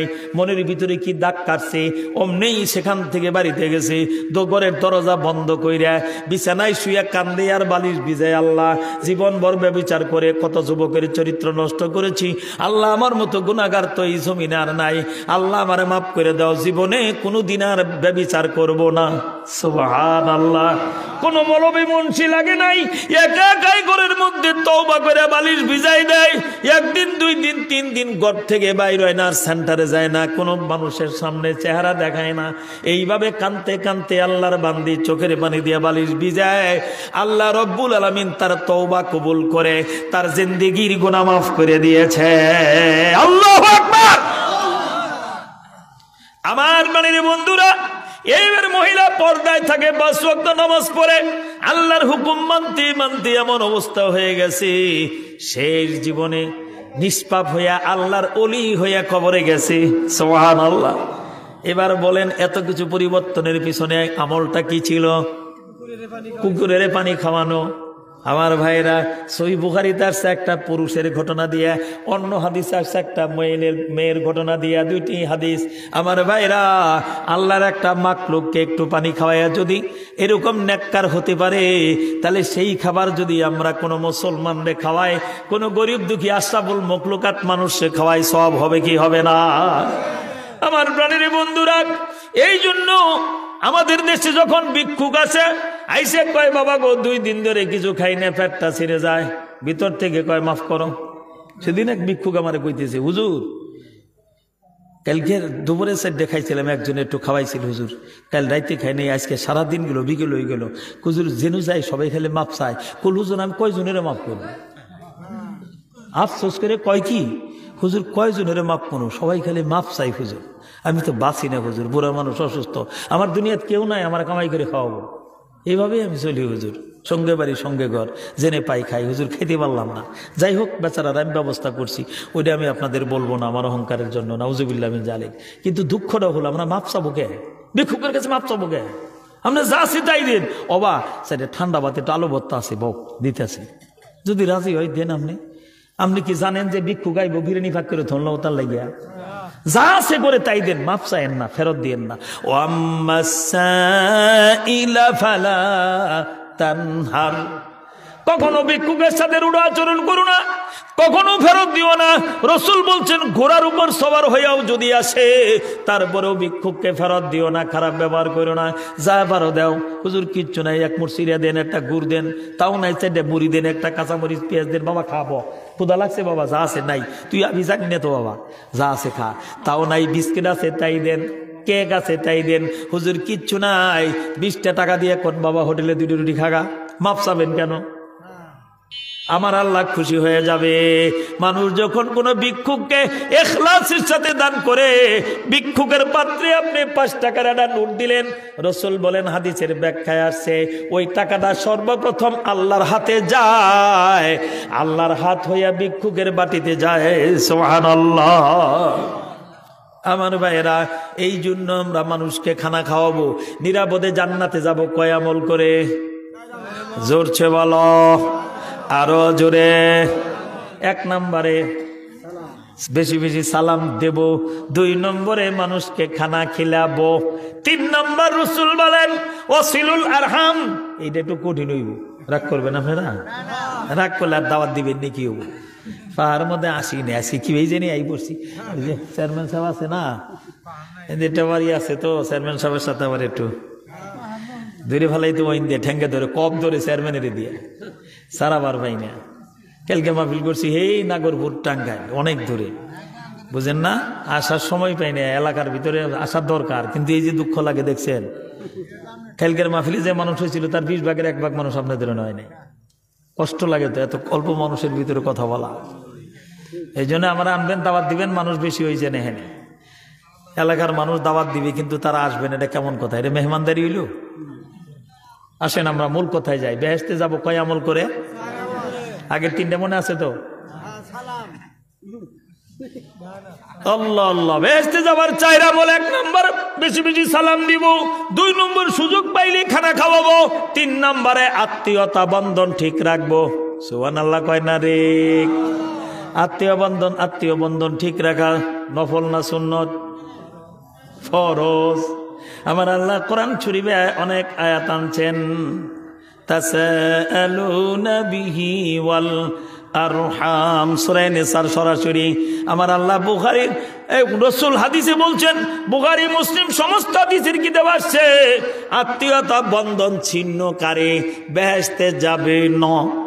লা ইয়াদখুলুল জান্নাতা কাতিউন। মামার বাড়ি ছোটকালে গেছি, মায়ের আঁচল ধরে কত পিঠা খাইছি, নানি মামি কত আদর করছে, আজকে মামাতো ভাইরা গরিব হয়ে গেছে, পরিচয় দেই না। এই উড়ু চালাই তোর বলে মামাতো ভাই, দেখ আমি শিল্পপতি, আমার মামাতো উড়ু চালাবো, ব্যাককল কোথা করে চিনি না আমি। এমন মানুষ আছে কি নাই? আরো জোরে কোন? ফুবুর বাড়িতে ছোটকালে কত কিছু পুকুর থেকে বড় মাছ মেরে খাওয়াইছে, দেখকে দীক্ষা হাই রে, যদিও থাকে 7 ফুট তারপরেও খুঁজে 22 ফুট। এর নাম ফুবু। এর নাম কি? কি আদর করতো। আজকে ফুবু তো ভাইরা গরিব হয়ে গেছে, আমি কই না না, ও আমার ফুবু তো ভাই না, আমি বড় লোক হয়ে গেছি, এখন আর পরিচয় দেই না। ফুবুরে বাড়িতে আনি না, নাই ওরা আনি না, ফুবু তো ভাইকে পরিচয় দেই না। এমন মুসলমান দুনিয়াতে আছে কি নাই? রাসূল বলেন আত্মীয়তা বন্ধন ছিন্নকারী যত নামাজ পড়ো, রোজা করো, হজ করো, যাকাত দাও, সিল্লা দাও, বাংলাদেশের সব পিসাব তোমার খেলাপতি দিছে, কিন্তু আত্মীয়তা বন্ধন ঠিক নাই, রাসূল বলেন তোর জন্য বেহেশত হারাম। কষ্ট হইতেছে হুজুর? আজকে খালি করা করা ওয়াজ করতেছেন কেন? অসুখ যেটা রোগ যেটা ওষুধ তো হিটে দিয়ে লাগবে, আমাদের রোগ যেটা ওষুধ হেঁটে দিয়ে লাগবো না? আমাদের ওইসে আমার সামনে জ্বরের বড়ি দিলে কাম হবো? ওইসে আমার ডায়রিয়া, এর মধ্যে যদি মিষ্টি দেন, ডায়রিয়া কমবে না বাড়বে? হুজুর মিষ্টি ওয়াশ করেন, আমি মিষ্টি ওয়াশ করবো কে না? এ দেখি ডায়রিয়া ধরে গেছে গা, এটা স্যালাইন বুশ করার লাগবো, এই জন্য আমি স্যালাইন দিতেছি। আমার মানে বন্ধুরা খেয়াল করেন, ওয়াসিলুল আরহাম, আত্মীয়তার সম্পর্ক ঠিক রাখো। আমার প্রাণের বন্ধুরা, আল্লাহর নবী মুসা আলাইহিস সালামের জামানায় বৃষ্টি হয় না, দীর্ঘদিন ধরে মাঠে কোনো ঘাস নাই, পশুগুলো বাঁচতেছে না। আমার ভাইরা বাগানগুলো মরে যাচ্ছে, ফসলগুলো মরে যাচ্ছে। এমন অবস্থায় মুসা আলাইহিস সালামের উম্মতেরা কয়, আল্লাহর বান্দা গো, মুসা আলাইহিস সালামের উম্মতেরা মুসা আলাইহিস সালামের কাছে গেছে, আল্লাহর নবী গো আমাদের জন্য বৃষ্টির জন্য আল্লাহর কাছে দোয়া করেন, আল্লাহ যেন বৃষ্টি দেয়, আমরা খুব কষ্টে আছি। এমন সময় মুসাও তার উম্মতকে ডাকছে, আসো সবাই এক ময়দানে জমা হও। সমস্ত মানুষ এক ময়দানে জমা হয়েছে, এক ময়দানে জমা হয়েছে। মুসার উম্মতেরা শুনতেছেন? আপনারা আছেন না গেছেন গা? হ্যাঁ হ্যাঁ মারহাবা। এদিক সেদিক সাইড টক করবেন না, লাইনচ্যুত হয়ে যায়। মুসা আলাইহিস সালাম সমস্ত উম্মতেরা নিয়ে মাঠে জমা হয়েছে। জমা হওয়ার পরে এবার মুসা আলাইহিস সালাম ডাক দিয়ে আল্লাহকে বলতেছে, আল্লাহ বৃষ্টি দাও, রহমতের বৃষ্টি হয় না। এখন যদি জিজ্ঞেস করি আপনার আত্মীয় সম্পর্ক ঠিক আছে কিনা, কয়জনের কাছে, কাপড় নষ্ট হয়ে যাবো। ওয়াজের মধ্যে খোঁজা দেন কে? এনে বলার থাকি না, এসে বলেন, নাহলে চুপ করে থাকেন। 35 বছরের ওয়াজ করি, আমরা বুঝি না কি কোয়া লাগবে। 35 বছরের তাফসির পড়ায় ক্লাসে আমার ছাত্র এখানে আছে। দয়া করে মেহরবানি করে আপনাকে পায়ে ধরি, সুশৃঙ্খল থাকবেন, খোঁচা দিবেন না। জাহির করি আমি খুব জানি নাকি? আল্লাহ তাআলা আমাদের হেদায়েত করে, জোরে বলি আমিন।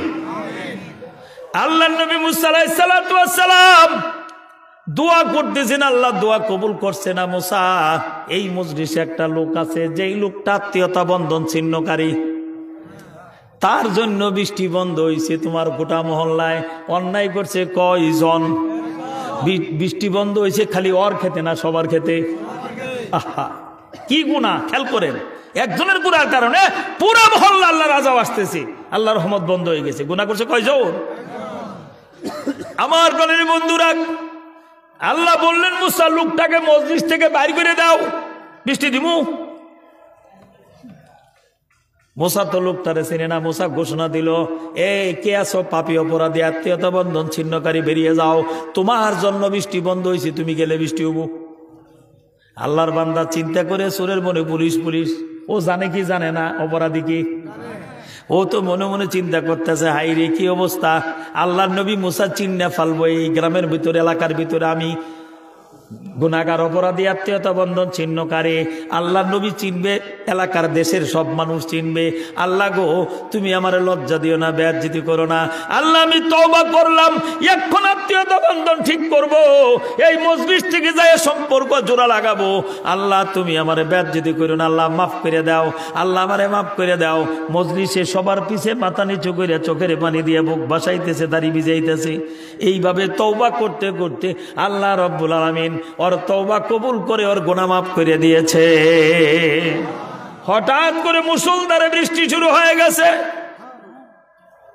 বৃষ্টি মুসা আলাইহিস সালাম তো একটু জলিলুল কদর পয়গাম্বর, কয় আল্লাহ তুমি কইলা হেরে বাইর করে দে, নইলে বৃষ্টি দিব না। আমি তো গেটে দাঁড়াই আছি, হে তো বাইর হয় নাই, তুমি বৃষ্টি দিলা কেমনে? মুসা আলাইহিস সালাম তো অন্যরকম। আমরা কি বলি জানি, মুসা কি নবী? হ্যাঁ সাবধান আছে, তওবা করেন। যারা কইছেন তওবা করেন, আর যারা বিগত দিনে বলছেন তওবা করেন, ঈমান থাকবে না। ঠেটা কথাটা বালা না মন্দ? তো এইরে কোনো নবীর শানে এই শব্দ ব্যবহার করলে তার ঈমান চলে যাবে। আমরা হুজুর আমরা বুঝিনি, এতদিন কইছি, কথা ঠিক না ঠিক? এটা শিখবার জন্য তো ওয়াজ মাহফিল আওয়ার লাগে। নিজের জীবনে কোনোদিন বলবো না, কেউ বললে প্রতিবাদ করব। মুসা আলাইহিস সালাম আল্লাহর জলিলুল কদর, অত্যন্ত সম্মানিত সব পয়গম্বর, তার মধ্যে কিছু পয়গম্বর বিশেষ, তার মধ্যে 4 জন পয়গম্বর আসমানি কিতাব দিয়ে আল্লাহ ধন্য করছে ডাইরেক্ট, তার মধ্যে মুসা আলাইহিস সালাম একজন। সেই নবী মুসা আলাইহিস সালাম এই জমিনে তুর পাহাড়ে আল্লাহ স্বয়ং মুসার সাথে ডাইরেক্ট কথাবার্তা বলছে। মুসা আলাইহিস সালাম যেই ছেলেটা সবচেয়ে 5টা পোলার ভিতরে একটা ছেলে বাবার সবচেয়ে বেশি আদরের, ওই ছেলেটা কয় আব্বা 100 টাকা দেওছেন। একটু পরে কয় আব্বা যাও যাবো 500 টাকা দেও, বাপে না করতে পারে না। তার কারণ কি? এই পোলাটা ছাত্রও ভালো, আদবও ভালো, মহব্বতও বেশি করে। এই জন্য বাপে তার চাইলে এটা আর এটা আছে, আব্বা একজোড়া স্যান্ডেল কিনবো 150 টাকা দিচ্ছেন, তোর স্যান্ডেল এটা গুনে দেবান দেখিয়া, খালি স্যান্ডেল স্যান্ডেল। পোলা কিন্তু হ্যারি আছে কি নাই? আল্লাহর আল্লাহ পাকের সবচেয়ে কাছের পয়গম্বর যারা, তাদের মধ্যে মুসা আলাইহিস সালাম অন্যতম একজন। এই জন্য আল্লাহর কাছে কথায় কথায় বাজি ধরতো, আল্লাহ এটা দেও, ওটা দেও, এটা করবো না কেন? এইটা তার দোষ না, এটা তার গুণ। বলেন এটা কি? যখন আপনি ঠেড়া করবেন তখন তার দোষ হইব, এটা কবিরা কোনো অভিমান থাকবো না। নবীরা সব মাসুম, সমস্ত নবীরা দোষ ত্রুটি মুক্ত। যেরকম সুবহানাল্লাহ। কি একটা মাসলা শিখলাম তো, এই ঘটনা না কইলে এই মাসলাটা শিখতেন? ঘটনা আপনি জানেন কিন্তু এই মাসলা তো জানেন না, সারা জীবন কইতেন মোসা ঠেডা। আমার বাড়ির বন্ধুরা খেয়াল করেন, আল্লাহর নবী মুসা আলাইহিস সালাম জিজ্ঞেস করলেন, আল্লাহ তুমি বললা ওই ব্যক্তিকে বের না করলে বৃষ্টি দিবা না, ও তো বাইরে নাই, বৃষ্টি দিলা কেমনে? আল্লাহ বলে, যার জন্য বৃষ্টি বন্ধ করছিলাম তার জন্যই বৃষ্টি দিলাম। আল্লাহ ঘটনা কি বুঝলাম না। মুসা বুঝতা না, এটা তো আমার রহমতের খেলা রে। ওই বান্দা এমন ভাবে তওবা করে কান্নাকাটি করে চোখের পানি ফেলে বুক বাসাইছে, আমি তার তওবা কবুল করে তারে মাফ করে দিছি। ও ওয়াদা দিছে এখান থেকে যাই আত্মীয় সম্পর্ক ঠিক করবার, জীবনে আত্মীয় সম্পর্ক ছিন্ন করব না। আমি তার তওবা কবুল করে মাফ করে দিছি। ওর গুণাটাই ছিল বৃষ্টি বন্ধের কারণ। ওরে যখন মাফ করে দিছি, বৃষ্টি তো অটোমেটিক শুরু হয়ে গেছে। আমাদের দেশে আমন বুড়ো ধান তো নাই, আমন ধানও এখন মেশিন গাড়ি লাগান লাগে। সময় মতো বৃষ্টি পাই আমরা, অসময় বন্যা, সময় মতো কি নাই? তাহলে বোঝা গেল আমাদের সমাজে আত্মীয়তা বন্ধন ছিন্নকারী কোনো মানুষ নাই। আমার ভাইরা, এইবার একটা শক্ত কথা কম আপনাদের কাছে আগেই কই নেই, রাগ করবেন না তো? রাগ করলে কোনো সমস্যা নাই, রাগ করে যা করতে পারেন কইরেন। বাপ মারা গেছে 20 বছর আগে, আজ পর্যন্ত বোনের ওয়ারিশ দেন না। আপনি মুসলমান, সম্পত্তি পায় 5 লাখ টাকার, বোন আইছে বাগনে আইছে জমিনিতে, কয় 10,000 টাকা দিমাগে টিপ দে। মামা কয় টাকা পাই 5 লাখ, 10,000 টাকা দিবেন কে? বাড়াইয়া দেন। তোর বাপের জমি এমন মাগ না, এমন না, ভাগ্নেরে কয় তোর বাপের জমি, মামায় কয় ভাগ্নেরে। ওয়ারিশ নিবার এসে ওয়ারিশ তোর বাপের। এমন মানুষ সমাজে আছে কি নেই? আপনি তাহাজ্জুদ পড়েন, নামাজ পড়েন, রোজা করেন, হজ করেন, যাকাত দেন, সব করেন, মগর ওয়ারিশ মাইরা খাইতেছেন 20 বছর ধরে। দাদা মারা গেছে 30 বছর আগে, ফুফুর ওয়ারিশ দেন না, টাকা পায় 10 লাখ, সাদেন 20,000 টাকা দিব, টিপ দিয়ে আগে। এমন মুসলমান সমাজে আছে কি নাই? আমার ভাইরা, এবার আসল ওয়াজে যাই, এখনো বলি নেই সেটা।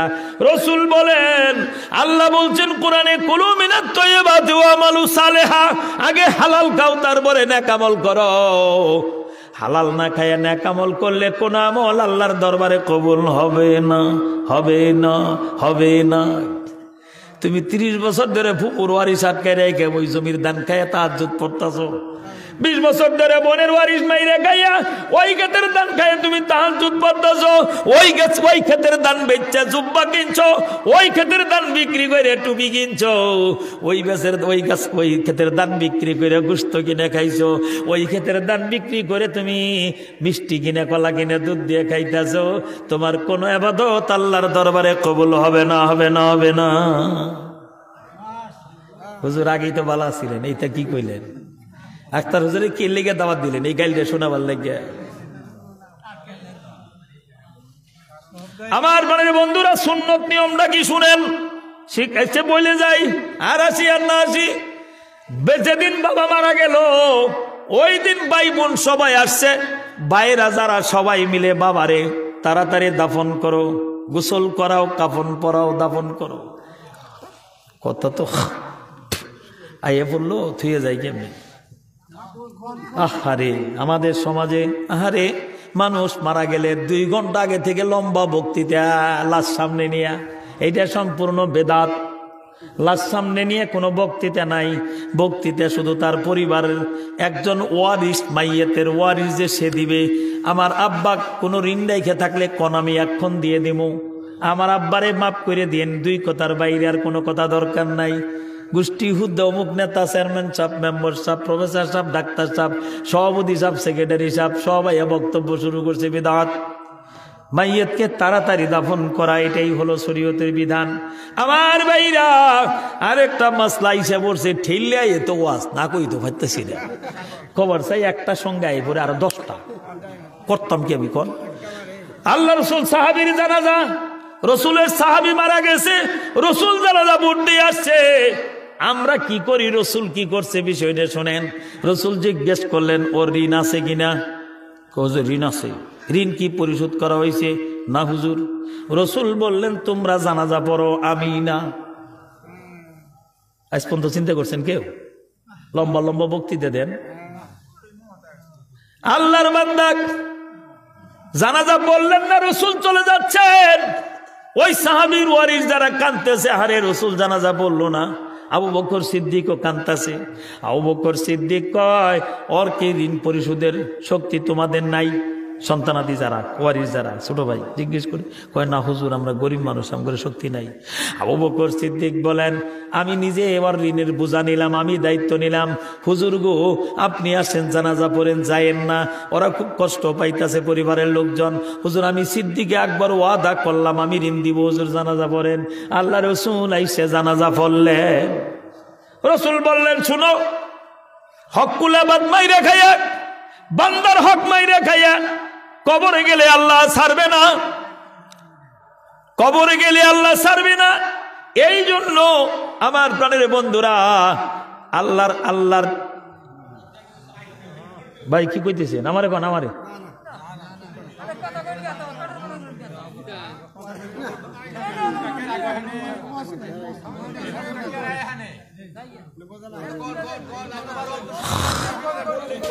ডাক দিন, হুজুরের ডাক, বারবার চেন কাটলে ওয়াজ করে।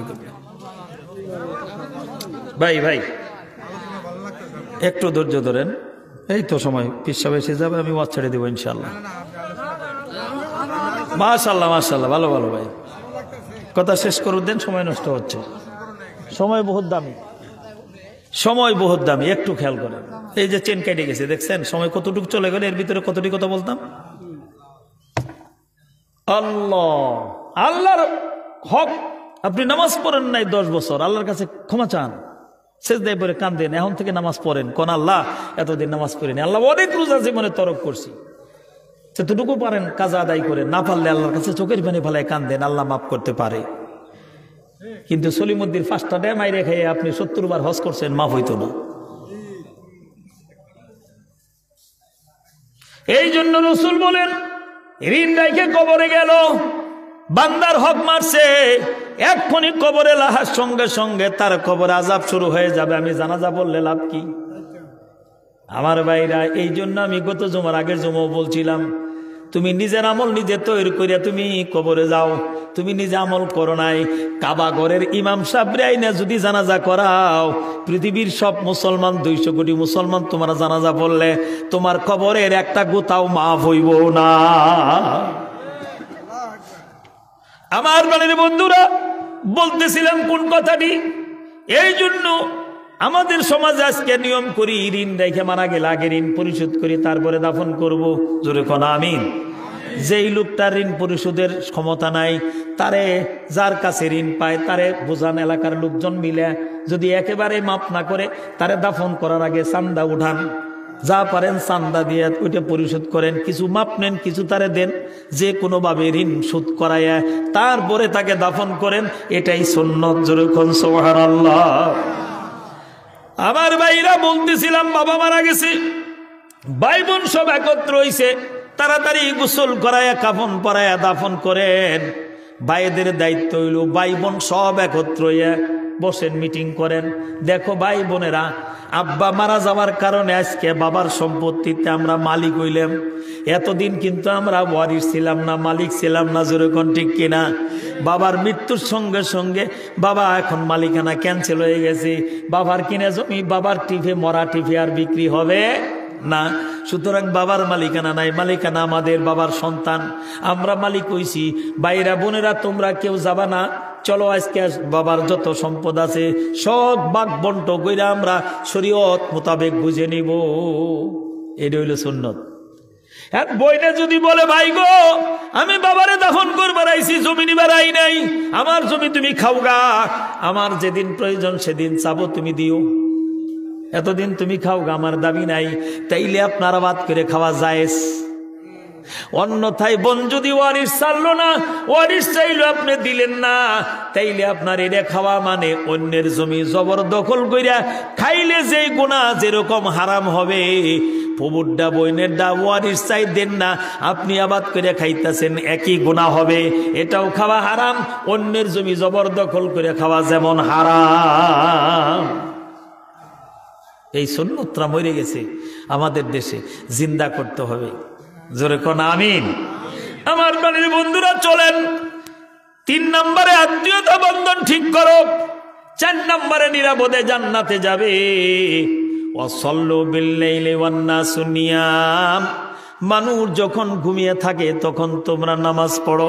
সুবহানাল্লাহ। মানুষ ঘুমায় থাকে তখন কোন নামাজ? ফজরের না মাগরিবের? তাহাজ্জুদের নামাজ। বলেন কোন নামাজ? মানুষ যখন ঘুমিয়ে থাকে তাহাজ্জুদের নামাজ পড়ো, নিরাপদে জান্নাতে যাবে। রাসূল বলেন 4 কাম করো, নিরাপদে শান্তিতে জান্নাতে যাবে। 1 নম্বরে আফসুস সালাম, বেশি বেশি সালাম দাও। 2 নম্বরে ওয়াতিমুত তুআম, মানুষকে খাবার খাওয়াও।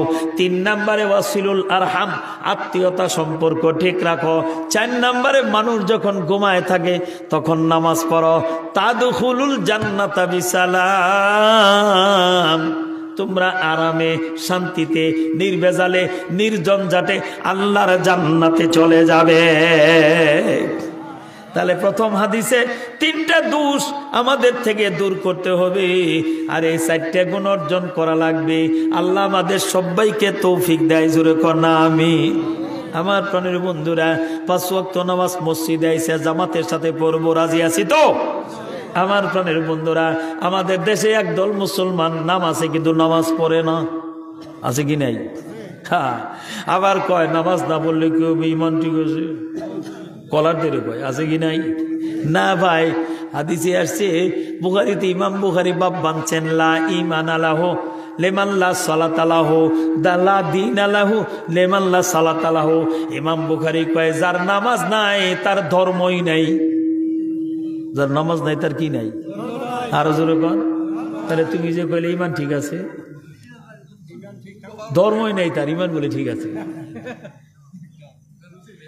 এই জন্য বেনামাজির সাথে আত্মীয়তা করা যাবে না। বেনামাজি ছেলের কাছে মেয়ে বিয়ে দেওয়া যাবে না, বেনামাজি মেয়ে বিয়ে করানো যাবে না। আমার প্রাণের বন্ধুরা, বেনামাজির সাথে কুরবানি দিলে কুরবানি হবে না। হুজুর রেজার একটা ফেস লাগাই দিয়ে গেলে, কারণ আমরা গ্রামের 5-7 জনে মিলে ঈদ কুরবানি দেই। 3 জন নামাজ পড়ে, 4 জন নামাজ পড়ে না। 3 জনে তো আমরা কুরবানি দেওয়া না। কেন কইছে আপনি বকরি কুরবানি দেন? কেরা কইছে আপনি রাত্রি কুরবানি দিবেন? 5 লাখ টাকা কুরবানি দিয়ে গুস্ত খাবেন, জামাই বাড়ি পাঠাবেন, আর ফ্রিজে থুয়ে সারা বছর ভরা খাবেন, হুটকি করে খাবেন আপনি? কেরা কইছে আপনি রে? হ্যাঁ, এই জন্য বলছি ভাই, বেনামাজিকে বয়কট করতে হবে। রাসূল বলছেন আল ফারকু বাইনাল মুমিনি ওয়াল কাফিরি তারকুস সালাত, মুসলমান আর কাফের মধ্যে পার্থক্য শুধু নামাজ। মুসলমান কাফেরের পার্থক্য কি? জোরে কোন, আর জোরে। তাহলে নামাজ আছে, এটা কি? মুসলমান। নামাজ নাই, কি এটা? চালাক আছে, কয় না। আমি বলি নাই কিন্তু, আমার কবে আক্তার হুজুর ফতোয়া দিছে নামাজ পড়ে না কাফের, আমি কইছি? আমি আপনাকে বুঝে গেছি, আপনারা কইছে। আবার বাড়ির বন্ধুরা খেয়াল করেন, ভালো করে। আজকে মসজিদ পাকা করতেছি, এসি লাগাইতেছি, আখেরি জামানা আসবে মাসাজিদুহুম আমিরাতুন ওয়া হিয়া খারাবুম মিনাল হুদা। আমার নবী 1400-1500 বছর আগে বলে গেছেন, শেষ জামানা আসবে, মসজিদগুলো টাইলস হবে, মসজিদগুলো এসি লাগাবে, মসজিদগুলো মোজাইক করবে, মসজিদে ফ্যান আর লাল বাতি দিয়া পড়বে, মগর মসজিদে মুসল্লি থাকবে না, মসজিদে হেদায়েত থাকবে না। কথা কোন ঠিক নেবে? ঠিক। হ্যাঁ, মসজিদ তো অবশ্যই সুন্দর করা লাগবে। মানুষ মসজিদে গিয়ে যেন মসজিদ থেকে বাইরে না হইতে চায়। হার এত সুন্দর, এত ঠান্ডা, এত আরাম, আজকে যাবো না মসজিদে, সারা রাত ইবাদত করবো, এরকম হওয়া চাই। মসজিদটা সবচেয়ে কি হওয়া চাই? কি জন্য? ইবাদতের জন্য। মসজিদ সুন্দর করলাম, মগর নামাজে গেলাম না, এর লাভ কি? সুন্দরের লাভ কি? সুন্দর তো ইবাদতের জন্য, আরামায়েশ তো না, আরামায়েশ করার জন্য নাই। আমরা যেন নির্বিঘ্নে বেশি সময় মসজিদে থেকে ইবাদত করতে পারি, এই জন্য মসজিদকে আমরা সুন্দর করি। জোরে কোন ঠিক কিনা?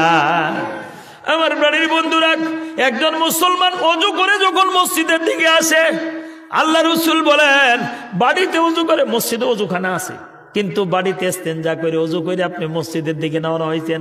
রাসূল বলে তুমি যেন হজ করার জন্য ইহরাম বাঁধে কাবা ঘরের দিকে রওনা হইয়া গেলা।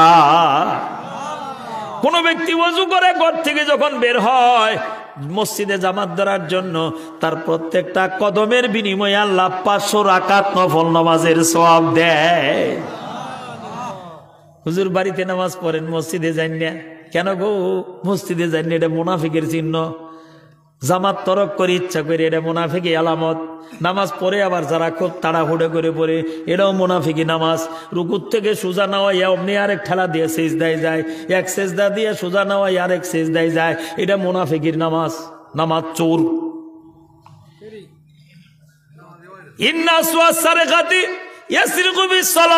রাসূল বলছেন ওই সুর নিকৃষ্ট সুর। সুর তো সবই নিকৃষ্ট, সুরের মধ্যে কি বালা আছে? কিন্তু রাসূল কি মজার কথা কইছে, ওই সুর নিকৃষ্ট সুর যে নামাজের মধ্যে চুরি করে। তাহলে যেটা ঘর চুরি করে ওর সেই নিকৃষ্ট সুর কোনটা? সাহাবীরা কয় ইয়া রাসূলুল্লাহ নামাজের মধ্যে চুরি করে কে? রাসূল কয় রুকুর থেকে সোজা না হয়ে ঠেলা মাইরে যায়গা, এক সিজদার থেকে সোজা না হয়ে আরেক সিজদায় যায়, এরা হইল নামাজ চোর। কিসুর কিসুর নামাজের মধ্যে সুর। এই সুর হলো নিকৃষ্ট সুর, মুরগি সুরের চেয়েও নিকৃষ্ট।